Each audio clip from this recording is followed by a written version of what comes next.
This is 1017 CHLY.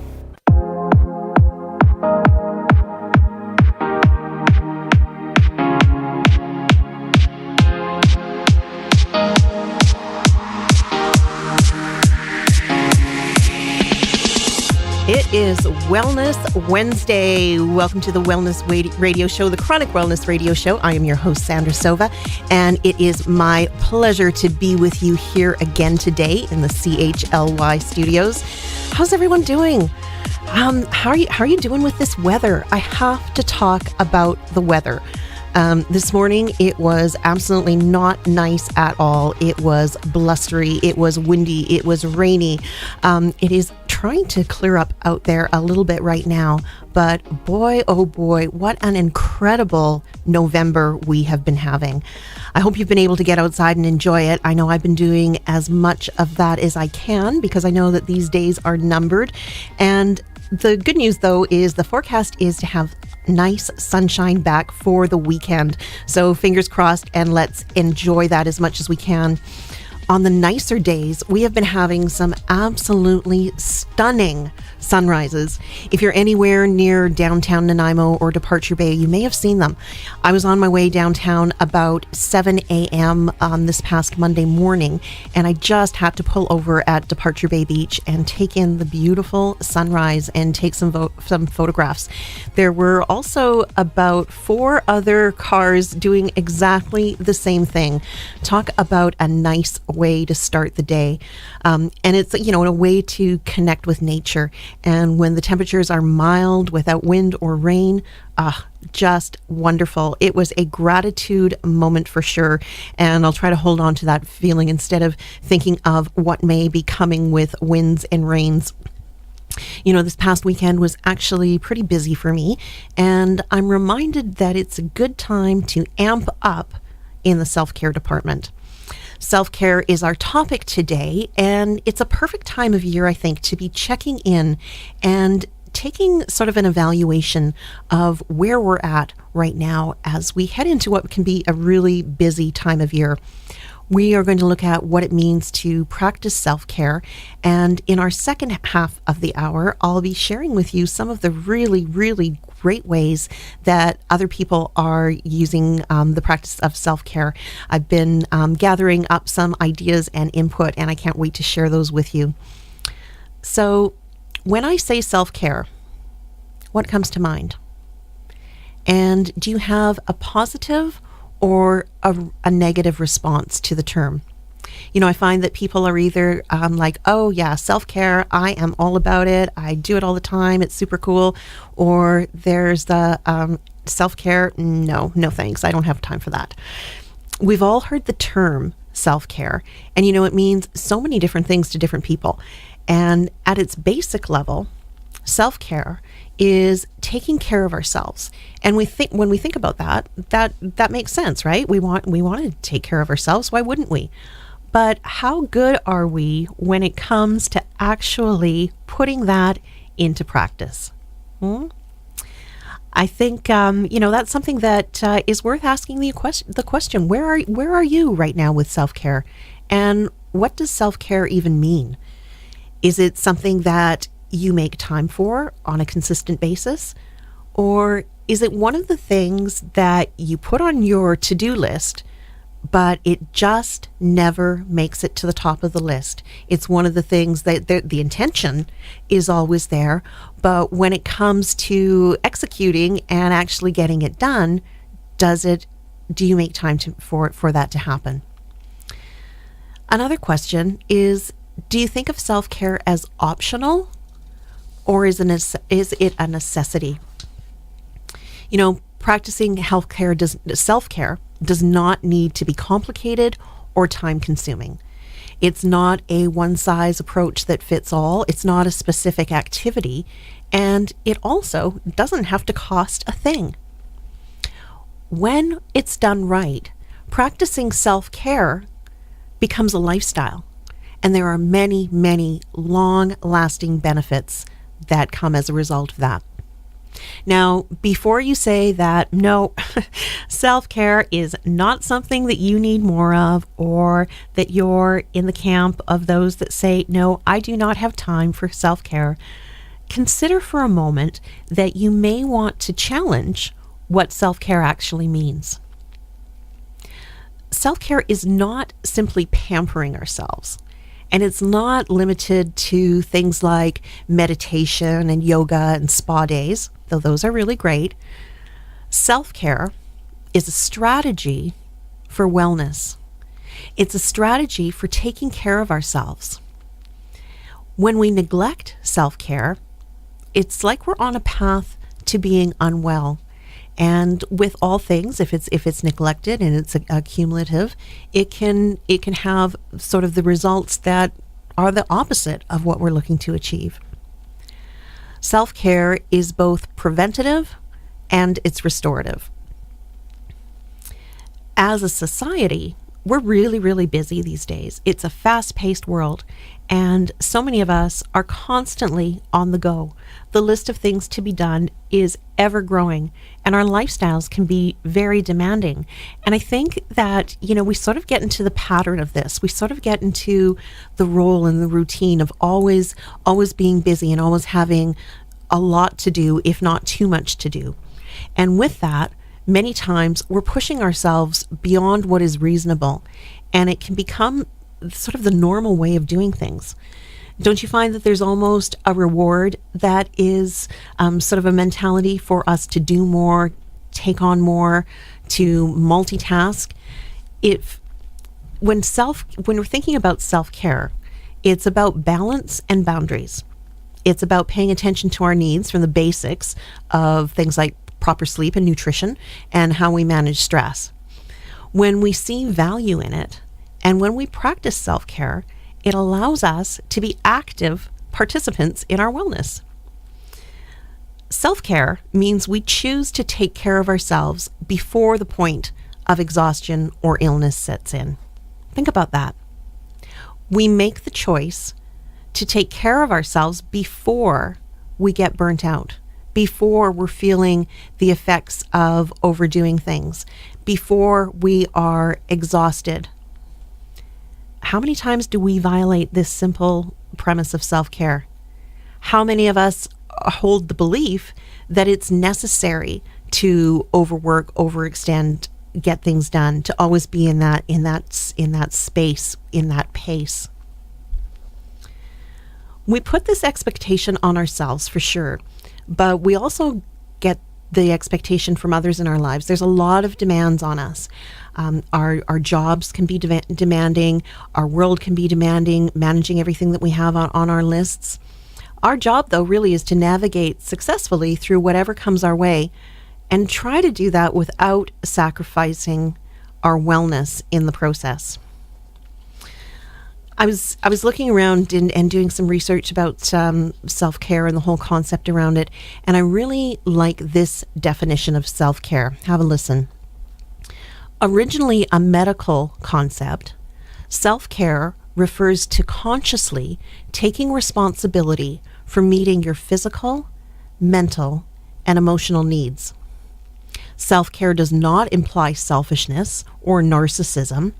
Rather, it is both the validation and permission to tend to your needs instead of minimizing or ignoring them. Wow, does that not sound on point? It does to me. Validation and permission for meeting our physical, mental, and emotional needs instead of minimizing or ignoring them. I think that in itself is so powerful and so basic at the same time. And I think that we're almost taught sometimes to ignore our need to rest, ignore the need to have some quiet time, some solitude, ignore our needs, when we're actually, we're really doing a disservice to ourselves and to others when we are in that sort of mode of operation. This whole topic is something that I really wanted to talk about now, as it just might be a good message for some people to hear before we start heading into the busy holiday season. I know we are only just mid-November right now, but before you know it, we're leading into the end of the end of December and through end of November and December, and that can mean that there are even more things to take care of on our plate. There's places to go and people to see, and we want to be our best when we show up for that. We want to be healthy. We want to be well. We want to be present. And taking care of ourselves is actually a really key component of that. This time of year is also when, if we allow ourselves to get run down, we're more likely to become sick. And, nobody has time for that. We are going to take a little bit of a break now. I'm going to play a song. And when we come back, I'm going to tell you my story of why it was so darn difficult for me to embrace the concept of self-care. It was something that really took a while for me to get into the groove on that. And so I'm going to share that story with you. So true confessions after the break. Right now, we're going to listen to a song that actually talks about being in need of some self-care. Here is a little bit of Jan Arden. Everyone's Pulling on Me. Welcome back to the Chronic Wellness Radio Show here on CHLY 101.7. We are talking today about self-care, and it is a really important topic, and it's one that people are talking more about these days, but, it still has a little bit of a stigma around it. Maybe people think, well, can't be just thinking about myself and taking care of myself. So my question for you is, do you feel that you practice the correct amount of self-care? Are you taking care of your needs the way you should? There's a lot of misconceptions about what self-care looks like, and it actually is. The fact is that self-care can be just about anything. And I said before the break how it is not only just about meditating and spa days, and hey, it can be. If that's what you love, absolutely go for it. But definitely, I guess the point I'm trying to make is self-care should not feel like a chore. Self-care is not getting caught up by folding the laundry and doing things like that. It could be if you're, listening to some great music or a podcast while you're doing it.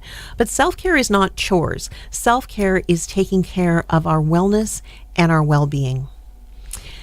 It is also important to remember that self-care is not self-indulgent or simply pampering yourself.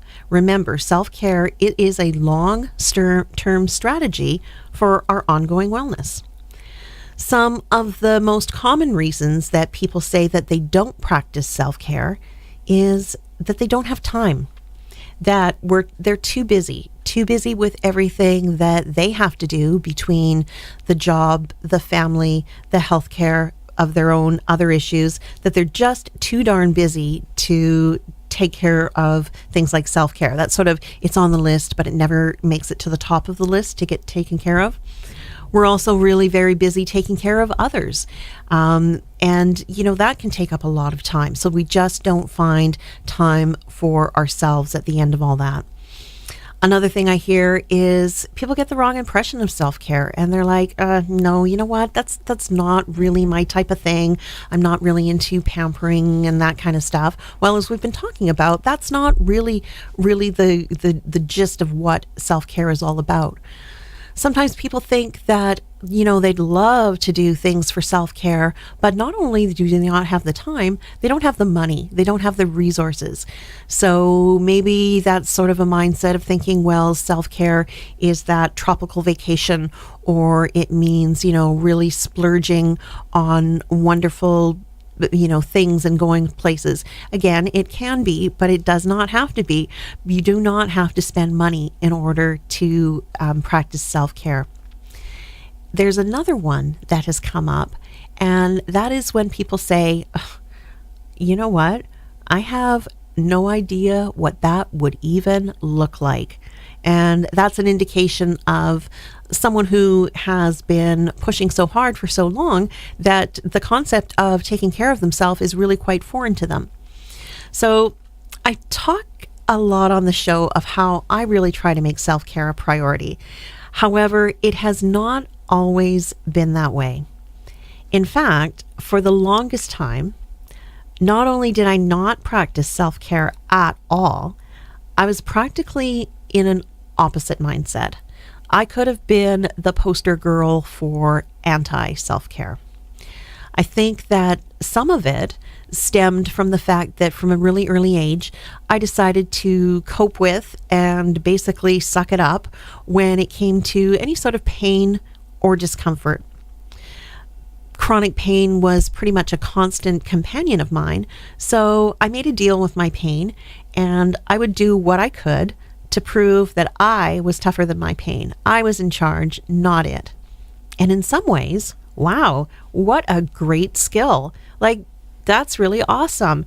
Tell your pain who's the boss. Like, be in charge. Don't let it get to you. That's really terrific.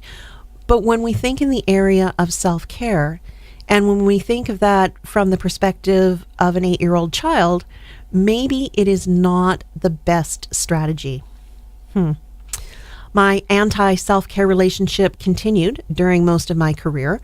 I worked primarily as a call center and training manager for large consumer-based companies, and in that, I was in a management role, which is largely male-dominated workforce, and I wanted to be really sure that I was not seen as weak or vulnerable in any way. And I would work extra hard to not give an impression of having any sort of disability. For some reason, I was too proud to show any sort of weakness, any sort of vulnerability.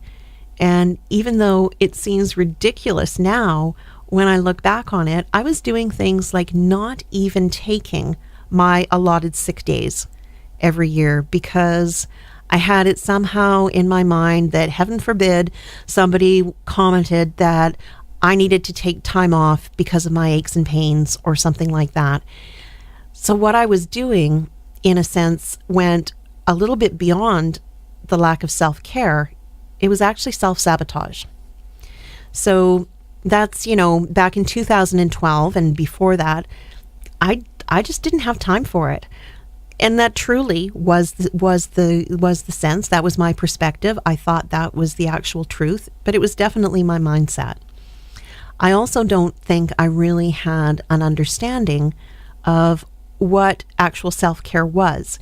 And while I would occasionally go to the fancy spa to get a pedicure or a massage, on a daily basis, I was just going from one day to the next and not really putting that into any sort of consideration. Here's the confession time. The extent of what I would do for self-care was to drink wine. I would drink wine to relax and decompress. I would also have a lot of baths. So yeah, the extent of what I would do for self-care came down to excessive use of alcohol and the basics of bathing.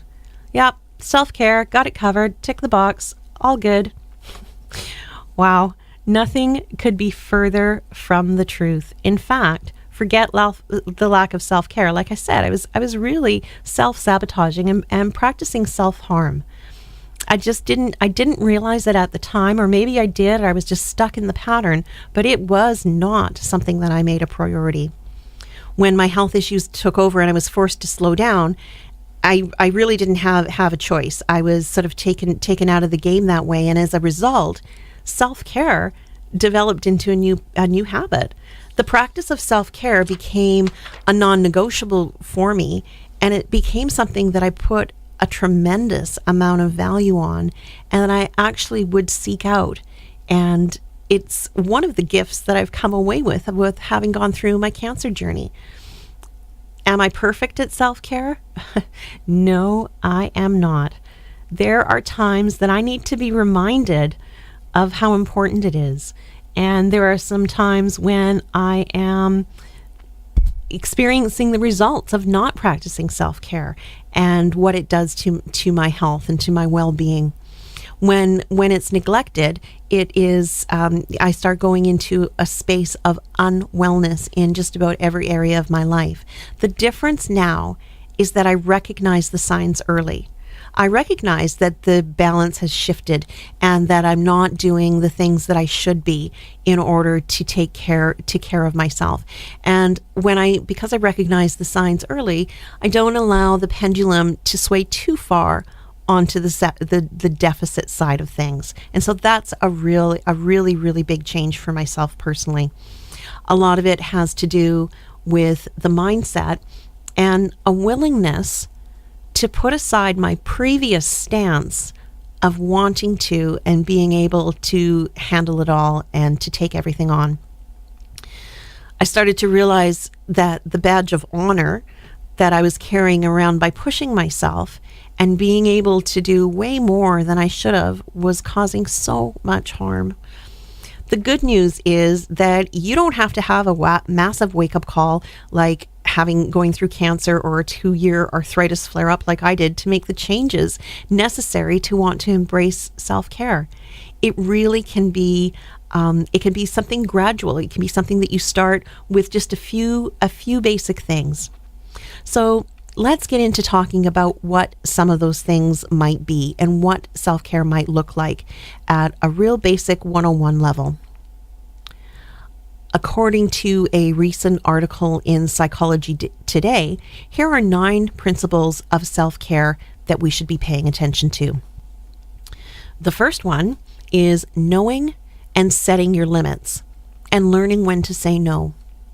Now, this one can be hard to adhere to, and it certainly applies more than just physical energy and physical activity, though that's a really key one. And that's one that's really easy to notice. If we push ourselves too hard physically, we'll feel that the next day and we'll think, oh wow, that was a little bit too much. I need to ease back on that. But setting limits and boundaries with our emotional energy is just as important. Same with the time and the availability that we give to others.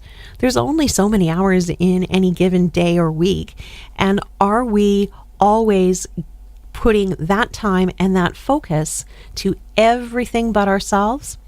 Knowing and setting limits is a really important one. And it's tricky because we have a lot of things to do. We're very busy, we're working. Many of us are still in active parenting roles. And then there's the growing segment in my peer group of those of us that are taking on additional responsibilities, caring for our aging parents. I get it. Believe me, I do. But, there's that lottery slogan, know your limit, play within it. That really, really applies here. The second point on the Psychology Today list is getting the sleep that we need. And the sleep that is needed is optimally 7 to 8 hours per night of restive and restorative sleep. Okay, so how is everyone doing on this one? Raise your hand. Did you have a good night's sleep? I hope you did. I actually had a really good sleep last night. But I think that the quality of sleep is something that a lot of people struggle with. We know that getting enough sleep is so crucial for all of us to function well. This is for physically to keep our immunities up, to be rested, for the time for our body to recover and repair. And it's really, really particularly important as well for cognitive function. When we don't get enough sleep or the quality of sleep is poor, it can have a real accumulative effect. And that's when we can start getting into trouble with things on as far as our health is concerned. If you are one of the people that are struggling with sleep, there's several things that you can do that have nothing to do with sleeping pills. I suggest you do a Google search, look up the term sleep hygiene, and you'll find several suggestions of how you can do things, basically establishing a nighttime routine that will set yourself up for a better night's rest. So, those are some things to take a look at, because having sleep, it's what us humans need. We need that each and every night. In the area of sleeping, using essential oils has been incredibly valuable for me when it comes to getting asleep and staying asleep. And if anyone is interested to know the different protocols that I use for that, please get in touch because I would be very happy to share that with you. Next on the list is to be sure that we are getting the proper nutrition and hydration. And again, a lot of these things, they seem so basic, right? But think about not only the quality of the food that we're eating, such as the nutrients and the vitamins, but what about the quality of the way that we are eating? How many times are we grabbing food on the run? Or maybe you're one of those busy people that at the end of the day, you haven't really had much nutrition that you've put into your body. You've forgotten to eat. You've been too busy.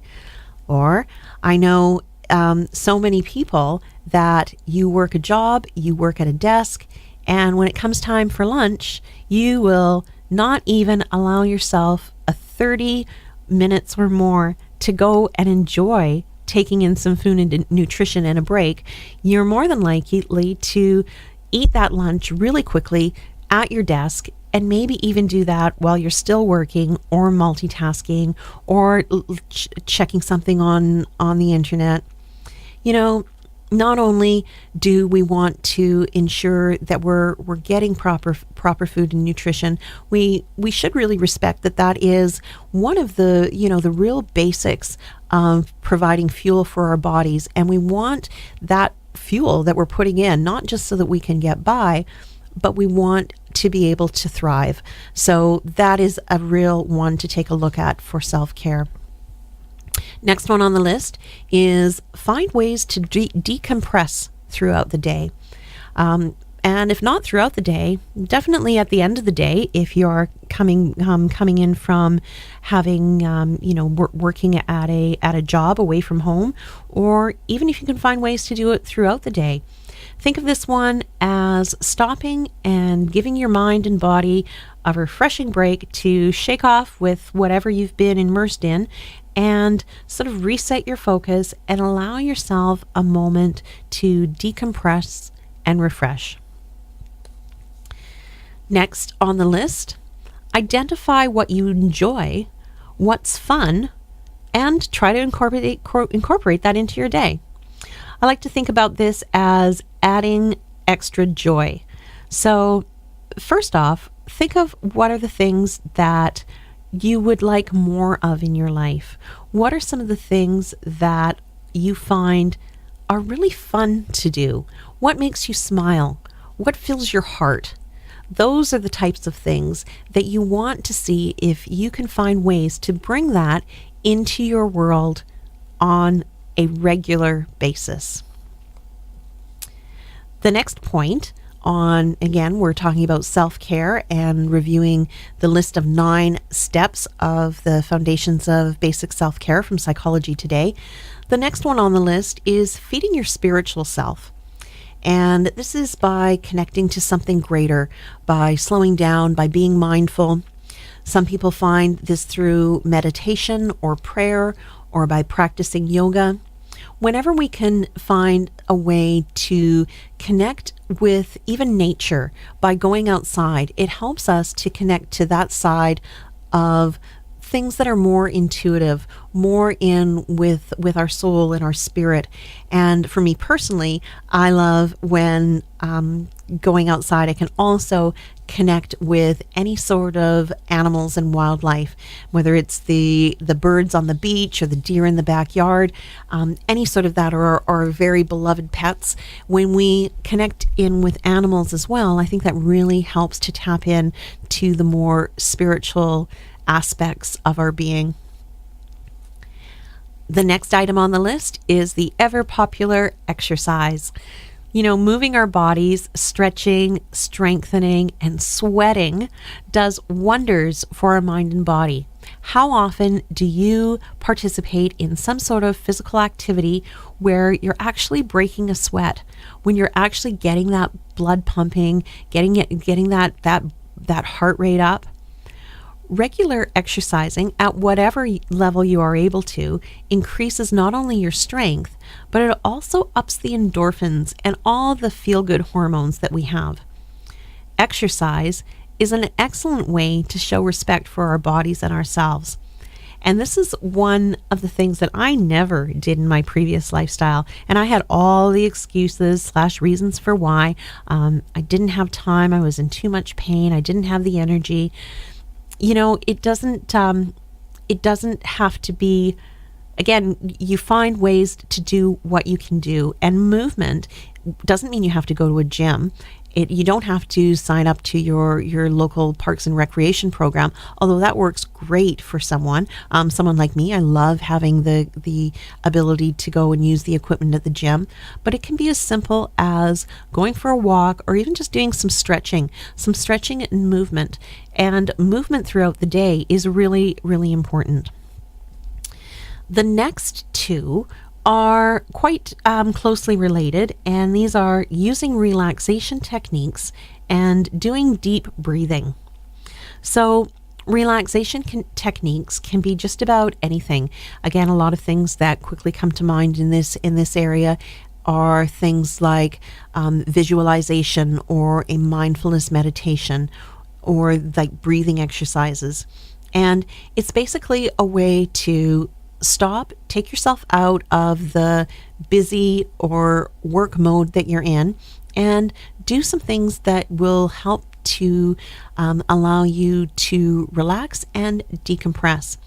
Now, if you are struggling to find ways of how to do this, there are actually some really good apps out that can help with the process and really introduce you to some quick hit ways of accomplishing things like a mindfulness meditation. And a lot of them are free. You can just search them up in the Google Play Store or wherever you get your stuff from. And you don't need any of an app to be able to do a mindfulness relaxation technique. But if you don't have a lot of experience or expertise in this area, having something to guide you through can be a really excellent starting point. The other one with that, which you'll often do during a mindfulness segment, which is deep breathing. And breathing, it's something we do all the time, but how often are we actually taking a really deep breath? A lot of us, myself included, I have to catch myself often of just going out throughout the whole day, breathing in a really shallow way. Not only is this not cleansing and restorative, but it doesn't actually allow us to get the amount of oxygen that we need. So it can be a habit, and taking a simple minute or two, and it doesn't take any time at all, to take some really nice deep breaths and to really fill our lung capacity with fresh air and let those out. The relaxation that you will feel after is really, really cleansing and profound. And again, this is something you can do anytime, any place, and it does not cost a penny. So deep breathing. The final one on the list is the one that comes with a bit of a cautionary tale, because we're going to be talking about using distraction as a way for self-care. And absolutely, using things that distract us can very much fit into the category of self-care. However, the key is moderation and how much time we're spending with these things and how do we feel afterwards. So there's a few things here on the list that come up when we look at things that are falling into the category of distraction. And so let's give some thought to them. The first one is retail therapy, shopping. Sometimes it feels great to purchase a new something, and that can be as simple as, a new mascara, or it could be an entire new wardrobe. It could be buying a fancy coffee at your favorite coffee shop. It could be anything that you desire. If you're finding that retail therapy is a way that you like to relax and enjoy yourself, think about this. If you feel great during and after your purchases, Hey, that sounds like a good thing. But if you find that you are just purchasing things to soothe yourself by having new things, but that those feel good feelings don't actually last, or that you're actually not using the items that you bought, or even worse, you can't really afford them, that then makes retail therapy and shopping not so much as a self-care strategy, but as a coping strategy. And that's something that you might want to take a look at next time you're thinking of doing some shopping as a form of self-care. The next one is scrolling through Facebook. Lots of people can do this for distraction. You know, you take a few minutes and take a look and see what is going on online. And then, but you know, are you doing that while you're also multitasking and you're eating your lunch and doing other things? I find things like social media can be a great distraction. It can be a way to keep up with friends, to stay current, to share what's going on in your life, and to see what everyone else is doing. But is it self-care? Same can be said for any sort of time spent with on electronics. And a good thing to check in on it is afterwards, how do you feel? Did you go for that for a break, for a distraction? And was it, I don't know, 5, 10, 30 minutes that you took, and now you feel refreshed, replenished, and you're ready to take on something else? Or were you sitting there and you find that all of a sudden it's been 1, 2, or 3 hours later, and now you could really use a break? Think about that. So think about whether or not scrolling through Facebook is something that is a distraction, or is it becoming that it's actually taking up too much of your time? Binge watching TV.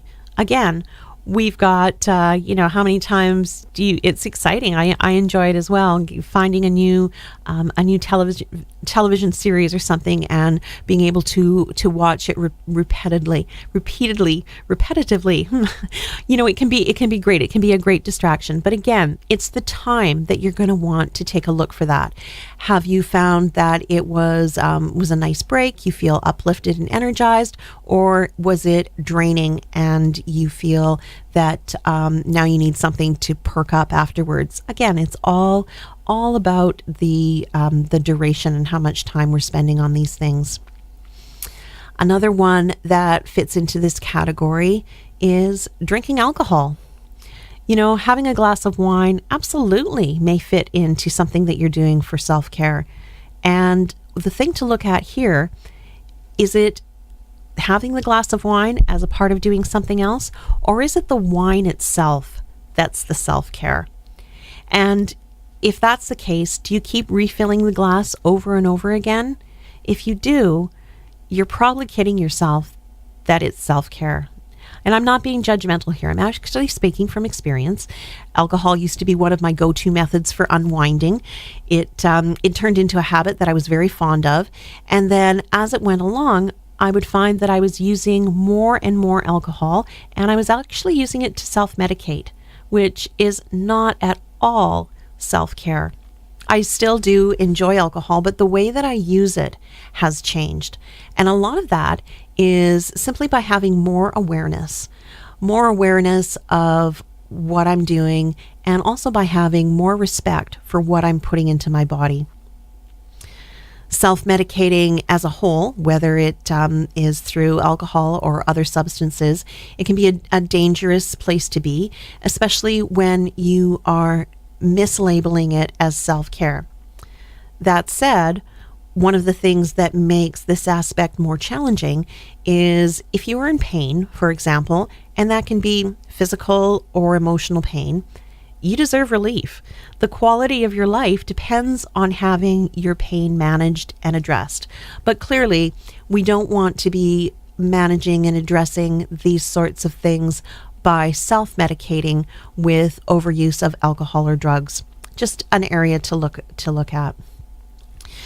And with that, with sort of the self-medicating side and with the excessive use of alcohol, it's one of the areas that I am honestly so thankful to holistic and complementary health modalities, because being able to find other things that can do that are much more beneficial, much less taxing on the body, it's definitely a win for sure. And there's so much out there that we can do for nurturing ourselves, and a lot of it falls within the area of self-care. Here's another thing to think about. Self-care, in some ways, is a reflection of our self-worth and our self-esteem. If we don't value our own well-being and make taking care of our needs a priority, it might be something that we might want to look at. Maybe find out why that's the case, and then maybe be motivated to want to make some changes. So we're going to take another short break here. And when we come back, we're going to be getting to the good stuff. And that is looking at the fun and creative ideas that people have been telling me, the things that they are doing for self-care. So take this time to grab a cup of tea, do some stretching, and maybe grab a pen and paper, because hopefully you will get a few ideas from what we are going to be talking about. So here is a song talking about it's okay not to be okay. Welcome back to the Chronic Wellness Radio Show. We have been talking about self-care, and I hope it's a topic that you found interesting. I know I really do. I've been asking a lot of people around me to let me know how they practice self-care, and I've been collecting responses over the past week, and I wanted to share some of those with you. For those of us that need a little bit of help embracing self-care, here are some things and ideas to get you started. Now, there's no really right or wrong answers, and these tips, hopefully you will hear, that will spark a new idea that you can add to your list. If you are not already in the habit of practicing self-care, there are some things. A great place to start is to make a list of 5 to 10 things that bring you joy and happiness. And here's the thing, at least half of them need to not cost a thing.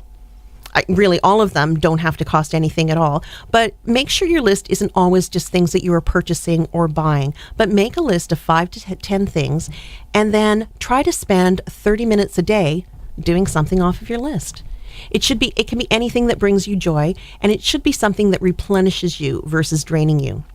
If you have a list of things you enjoy to do and that you can qualify as self-care, you can more readily choose one from the list and make it really, really simple. So when I asked the question, what do you do for self-care? My goodness, people did not disappoint. I got so many great ideas. And there's a lot of repeats on here as well. Some real common themes of what we like to do for self-care. I've got my list here, and I'm just going to sort of read through them as we go along. Here's one of them. Someone says that she preps healthy snacks early in the week so that she has them on the ready when she's hungry and can make better choices. That's a great one. That is practicing self-care by being prepared and wanting to put good, healthy food into our body, setting ourselves up for success. Listening to music, that was one that a lot of people brought up, and I know it is one that I absolutely am a fan of. I find that music is really, really a great way to really transport our mood. It can be a great tool. People mentioned going for a massage, any sort of body care like that. Someone also mentioned Reiki, those types of things as well. Definitely good for self-care. Someone said that they go swimming 3 times a week. I love that. Someone said they treat themselves to a coffee on Monday mornings out in a coffee shop, and they make their plan for their self-care for the following week. Fantastic. Rest and self-hypnosis was brought up. That is a really, really good one right there. Writing poetry or writing in general. Writing's one of the things that I do, and so I could really relate to that. Hot baths and essential oils. Absolutely. You are, that I love that. And again, another cooking one. Take one night of the week and batch cook to make it easier for other nights. Again, that's a little bit of planning ahead, but pretty smart. Forest bathing, hiking in the woods, absolutely. That is a terrific one when we can get out in nature, spend some time in the forest, and then also hiking in the woods with your dog. How great is that? We're doing a combination. We're getting outside, we're moving our bodies, and we're spending time with a beloved animal. Watching TV, watching soap operas. Some people do that for excellent ways of self-care. Crafting. Here's one that popped up yesterday on my Facebook. Using earplugs and a good book. Like a good book and reading, that is fantastic. But the earplugs thing, I'm stealing that one. I am going to do that. Enjoying a cup of tea by myself and watching the sunrise. Being in the wilderness with my pup and my family. Walking on the beach, being in the sea air. Mindfulness meditation, music and oils. I think that might have been mine on the list.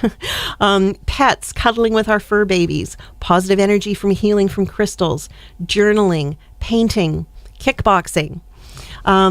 Here's one that I really like as well. Going driving with no destination in mind. Just going and taking some time for yourself, meandering around the roads. I know that's one that I like to do. There were a couple at the end that just really, really stood out to me. And I'm going to spend just a moment on these ones. The first one here was practicing self-care by knowing where my line in the sand is and honoring it by saying no when I'm asked to step over it. Wow, that is a good one. That tells me that someone is practicing self-care by basically knowing when to say no. Another one that I really loved was one of the ways that I practice self-care is to follow my body's lead. Sometimes to go to bed or wake up later than I would like. Lying down to rest when you need to, not when you want to. When I really began listening to my body and stopped trying to always force it to do what I wanted, it began rewarding me with less downtime. That is pretty powerful. But my favorite one of all came from a grandmother who tells me that she provides the daycare for her 4 and 7-year-old granddaughters. And she said, I practice self-care by showing my granddaughters that there is value in play, in rest, and in kindness. And the way I do this is by modeling the behavior and setting the example for them to follow. That really spoke to me. What a gift she is giving them, not just herself, but giving a gift to others. The truth of the matter is that when we take care of ourselves, we are better to take care of others. But it goes beyond that. Someone who is taking care of their own needs you can show up better. You can be your best self. You're able to be a better partner, a better spouse, a better parent. You can show up better for yourself, for others, and the world, with room to give because you've taken care of yourself.